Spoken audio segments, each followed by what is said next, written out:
Welcome back to the channel, everyone. Today's going to be a big day for the 2023 WRX, as we are about to install the Cobb Accessport. In preparation for that, you would have just seen me doing a quick oil change in the intro there, as I wanted to get an oil change out of the way prior to installing any performance mods.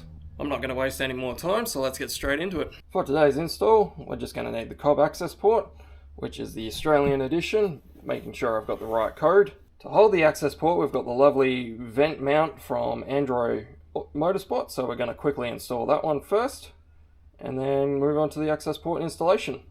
To start with, I'm just going to install the Andro Motorsport Accessport holder. To do this, I've just got a standard trim removal tool. Just pry out the vent and pull that out. From there, we want to be removing this little blue clip on the front and swapping that over to our Accessport holder. With that piece transferred over, we can go ahead and slot in the Accessport holder.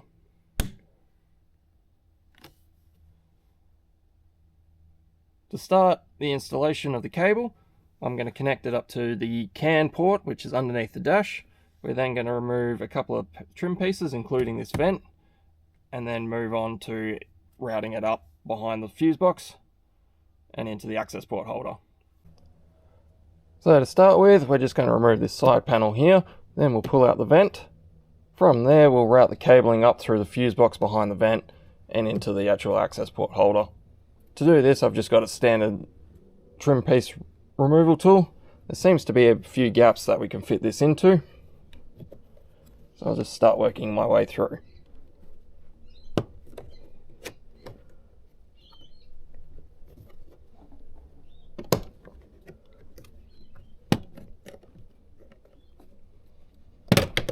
And there's the side panel piece. With the vent, this should just pull forwards.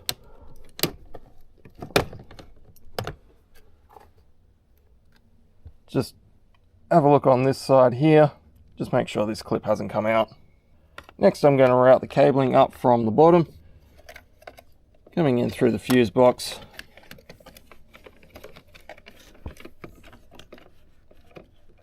And in behind the vent.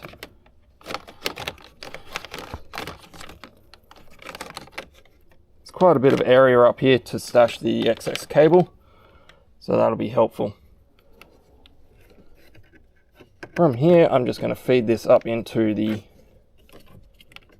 From here, I'm actually going to pop out the holder again and just feed this up into where it needs to go.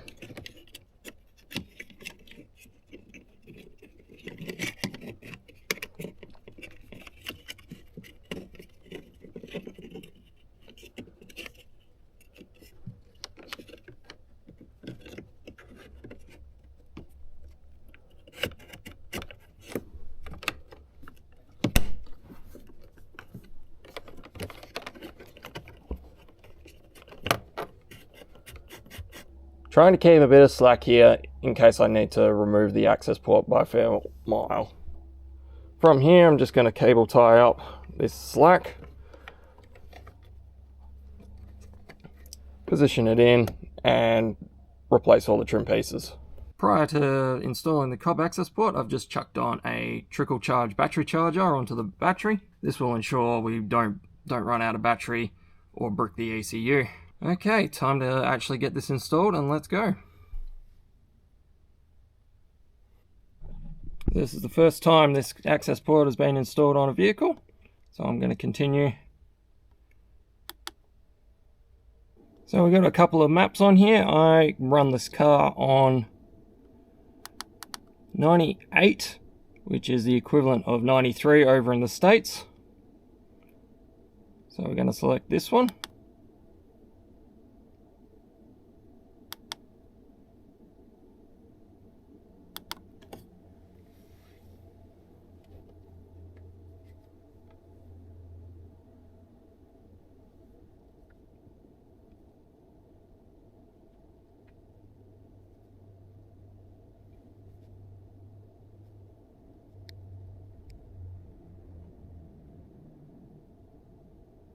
A few moments later.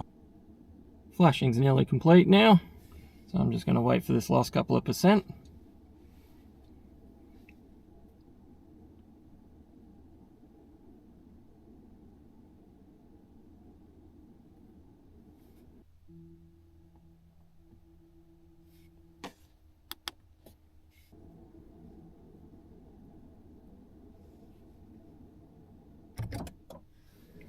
Just following all the instructions here.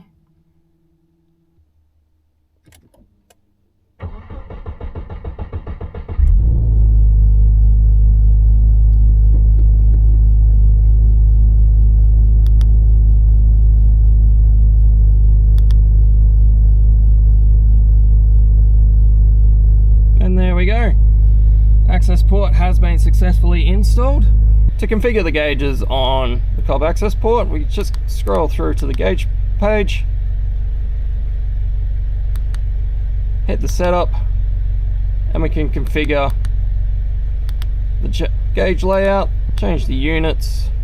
So I'm going to change this down to metric. To configure each gauge, just come down, wait for it to be selected, and hit the configure. Then you can change what to monitor and select from this entire list. The setup I'm going to show, I actually got from HeavyMetalWRX, so big shout out to him. And I'll continue on and show you the final result. I've gone through and finally set up all the gauges. I'll link HeavyMetalWRX's video down in the description if anyone wants to check that one out and why he recommends what he does.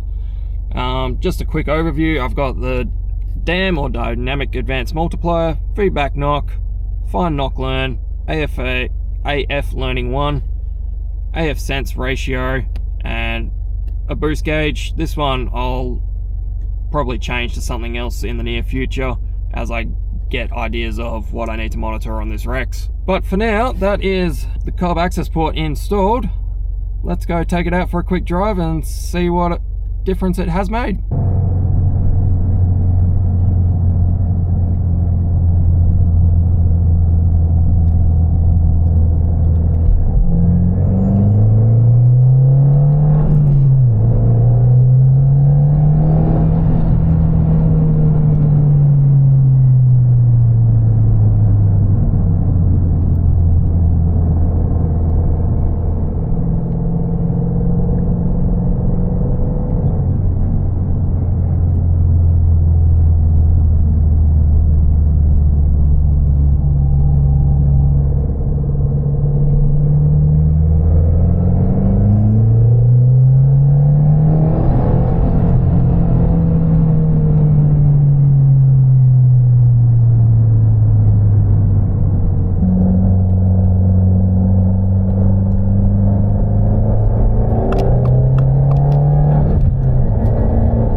Well, that quick little drive around successfully confirmed the install. The biggest giveaway for me was the boost pressure that I was getting.